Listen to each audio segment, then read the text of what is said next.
Gracias. Bueno, no sé por dónde comenzar, pero siempre he estado esperando esta oportunidad. Hoy creo que se me hace un sueño realidad. ¿Por qué? Desde hace mucho tiempo, y creo que lo comentábamos mucho en el canal cuando trabajábamos allí, que comenzamos a vivir tantas cosas, decíamos, oye, tenemos que conversar esto con la gente de los salones de clases, en los pupitres, sentarnos con la gente que está estudiando ahorita comunicación social, porque tal vez no saben lo que les viene. Tal vez están allí metidos en el salón sin saber exactamente cuál es el periodismo que les va a tocar ejercer. Pero bueno, irresponsablemente nunca traté de buscar ese espacio, ¿no? De meterme, de dar clases, de buscar o decirle a alguien, oye, dame la oportunidad de decir algo, ¿no? Delante de estudiantes. Así que esta oportunidad de hoy es una oportunidad de oro.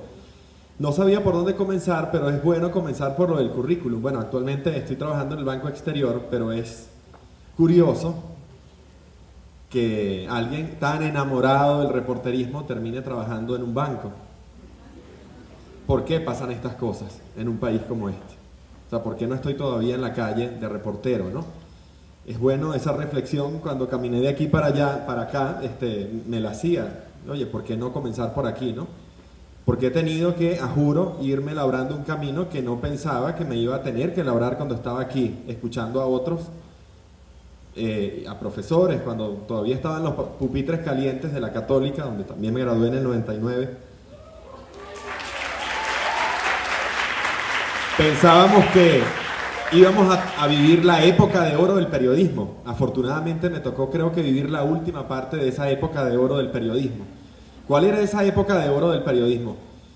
Uno llegaba a un barrio y el reportero era un rockstar. La gente estaba enamorada de nosotros, se tomaba fotos con nosotros. ¡Ah! Una locura. Y uno se sentía, pues, por supuesto, en lo más alto de la realización de la pirámide de Maslow, de la realización personal, porque tú decías, oye, y de paso estoy haciendo un bien, estoy informando a la gente me ama, me quiere y de paso me pagan, ¿no? No tan bien porque nunca nos han pagado muy bien, pero bueno, pero de paso me pagan. Eran tiempos en los que uno trabajaba casi que gratis, no hacía falta que te pagaran, porque uno realmente amaba lo que hacía. Y lo sigue amando, pues. Como decía William Echeverría, a quien recordamos siempre, bueno, uno es reportero hasta que se muera, pues. Uno se da cuenta que ahora, de este lado del mundo corporativo, estás tratando de aprender cosas nuevas, pero nunca abandonas el Twitter ni las noticias, porque siempre quieres estar, pues, al tanto de todo lo que ocurre. Estamos en crisis, dice Periodismo en Situaciones de Crisis, estamos en crisis, estamos en crisis. Yo nací en 1976 y siempre he escuchado que estamos en crisis, que Venezuela está en crisis, nunca hemos salido de una crisis del Viernes Negro, siempre ha habido crisis. Y me ocupé de buscar alguna definición de crisis, bueno, una coyuntura de cambios en cualquier aspecto de una realidad organizada pero inestable. Una crisis, en fin, la que nos ha tocado vivir, lamentablemente, como periodistas, ¿no? Voy a tal vez a recordar algunas de las cosas que decía David también de la tragedia de Vargas, que no me tocó cubrir porque estaba muy nuevo en RCTV. Yo me gradué acá en el 99 y ese mismo año entré en Radio Caracas Televisión. Pero ya había hecho otras cosas en periodismo impreso. Recuerdo que en aquellos días había es bueno recordar las anécdotas de otros compañeros porque así uno recuerda las que no recuerda y uno contarles las que uno recuerda que ellos no recuerdan. Recuerdo que había un psiquiatra que había contratado el canal y nos entrevistó como a los 5 días a ver si estábamos locos, teníamos imágenes repetitivas, dormíamos bien. Y dijeron, bueno, los que tenían muchos días en Vargas los cambiaron, los que habíamos ido a Miranda, que fue otra zona muy afectada, bajamos a Vargas, ¿no? Y me tocó vivir cosas interesantes de esa época de oro del periodismo. Recuerdo que lo viví con Johnny Ficarella. No sé si de pronto esté cambiando fechas porque, bueno, hubo varias vaguadas en esos años, ¿no? 99, 2000, 2001. Pero, en fin, era la colita de esa época de oro. Me tocó ver al presidente Chávez manejando él mismo su carro, su jeep, metiéndose por los barrios, se bajaba, hablaba con la gente, nosotros lo podíamos abordar, nos podíamos parar al lado de él.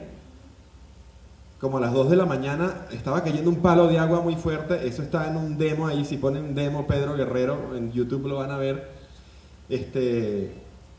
Había como una carpa más o menos improvisada donde tenían al presidente ay, nos hizo pasar, chino, adelante, tómate un café conmigo. Y lo pudimos entrevistar.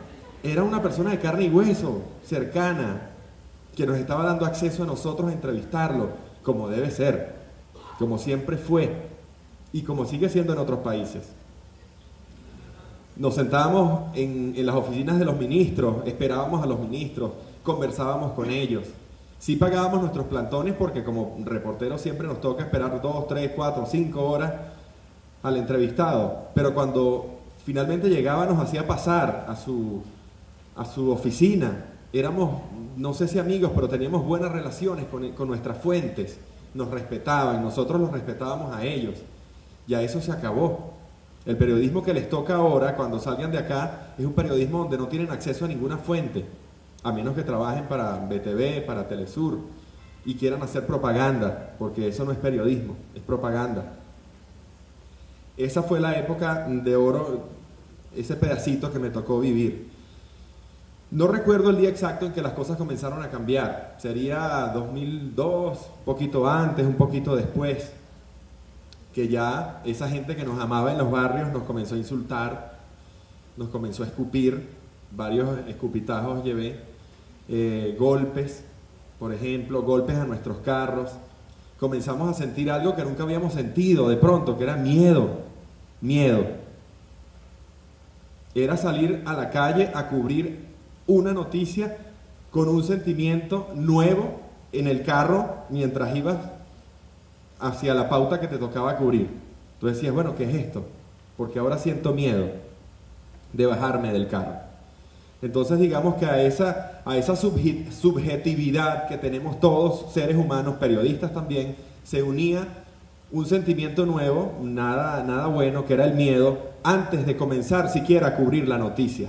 Ya ahí la noticia entonces sufría ciertos cambios y esa cobertura también sufría ciertos cambios y esa proximidad hacia la noticia y esa equidistancia de la cual nos hablaban los profesores en la universidad, que teníamos que ser objetivos, que teníamos que decir siempre la verdad, que teníamos que defender la verdad por encima de todo. Todos esos preceptos, wow, ahora teníamos que vivirlos con miedo, tratar de defenderlos con miedo. Para mí fue muy difícil siempre, a partir de ese momento, respetar todas esas cosas sintiendo miedo.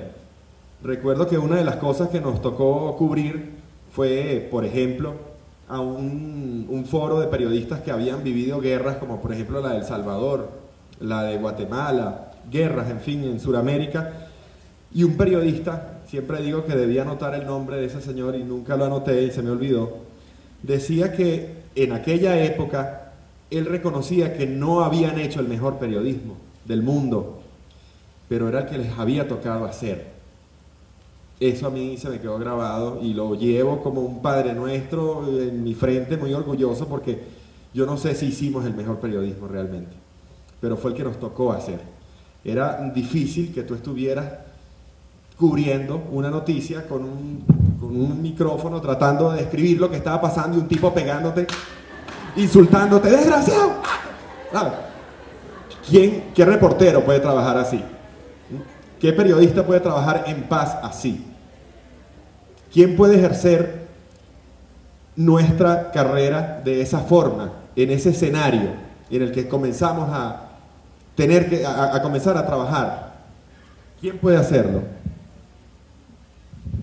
¿Quién puede realmente ejercer un periodismo sano cuando comenzamos a recibir tantos insultos de la gente y a decir que la gente que bueno, que digan la verdad, decían, con L, lo de los barrios? Nunca lo recuerdo que si siempre digo que si en aquella época hubiera existido el Twitter, un hashtag famosísimo hubieran sido digan la verdad. Sí, lástima que no había Twitter en aquella época. Pero bueno, a veces nos tocaba decir, bueno, ¿y cuál verdad quiere esta gente? ¿Cuál verdad? los carros de prensa comenzamos a tener que quitarle los rotulados que antes exhibíamos con mucho orgullo, esos carros blancos que decían El Observador, wow, Globovisión, esos carros azules con esas letras amarillitas, nítidas que decían Globovisión. Tuvimos que comenzar a quitarles esos rotulados porque donde llegábamos y estacionábamos el carro, los quemaban, hubo varios carros quemados, los destruían, rompían los vidrios, robaban todas las cosas que estaban adentro, equipos costosos. O te los quitaban, se los quitaba el gobierno, me apunta por aquí del Valle, o antes de bajarnos siquiera a cubrir la noticia, ya estábamos recibiendo pedradas, insultos y escupitajos nuevamente, o patadas, porque también le daban muchas patadas a los carros. Recuerdo una vez cuando estaba en un carrito viejito del canal, por la avenida Baral, ya estaba muy cerca del canal y tuvimos que bajarnos porque recibíamos patadas y estaban moviendo el carro de un lado a otro. Y yo dije, mira, vamos a bajarnos, le dije al camarógrafo, al asistente, porque creo que aquí nos van a incendiar vivos adentro, es preferible bajarnos y tratar de abrirnos paso y salir corriendo hacia el canal. Esas cosas nos tocó vivir. Además, comenzaron a llegar a las redacciones una dotación que nunca habíamos visto, ¿no? Siempre en el canal nos daban un trajecito, una corbatica todos los años, y bueno, ya cuando estaba gastadita llegaba otra vez la dotación, una corbatica, un saquito. Comenzaron a llegar también otras cosas nuevas que no habíamos visto, que eran los chalecos antibalas, que eran los cascos, que eran las máscaras antigases. ¿Cómo se usaba eso? ¿Para qué era eso? ¿Era eso necesario? Sí, nos salvaron de muchas cosas feas, esos cascos, esas máscaras antigases y esos chalecos, sí nos salvaron de cosas, sí fueron necesarios lamentablemente. Me duele mucho tener que decir que fueron necesarios en muchos momentos. Comenzamos entonces a luchar por conseguir la información que antes era tan fácil conseguirla.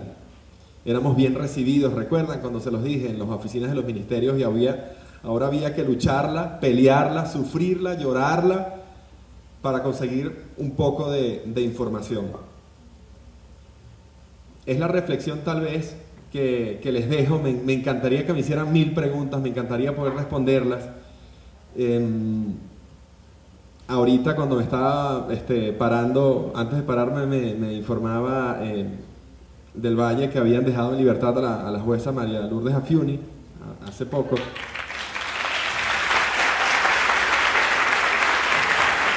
Sin embargo, me alegro muchísimo porque me parece que, bueno, que está detenida injustamente. Sin embargo, usando un poco un razonamiento de un reportero que cubrió conmigo mucho tiempo, de una reportera que cubrió conmigo mucho tiempo la fuente judicial, de esos periodistas ácidos, no voy a decir quién es porque no voy a meter en problemas a nadie, sino a mí mismo, de esos periodistas ácidos. Hay muchas clases de periodistas, hay muchos periodistas sensibleros como yo, que lloramos con cualquier cosa, pero hacen falta también esos periodistas ácidos, que nadie los tolera, una redacción antipáticos, pero son muy buenos, hacen falta esos periodistas ácidos también. Esta periodista, ¿y por qué hacen falta? Porque a veces uno recuerda las cosas con cariño o trata de luchar por causas que otro te recuerda y te dice, mira, pero ya va, acuérdate de algo. ¿Qué pasó por qué traigo lo de la jueza Afiuni? Una de las últimas cosas cuando ya me estaba saliendo del periodismo, a mí me pasó que Sergio Novelli me dice, oye, ya estoy cansado de narrar noticias, ya no aguanto más. Salíamos a las 12 de la noche y renuncia. Me llama como a las 2 semanas mi jefa, Pedro, te tengo una buena noticia, eres el nuevo narrador de noticias de RCTV del Observador. Yo digo, wow, me convertí en estrella. Al mes cerraron el canal.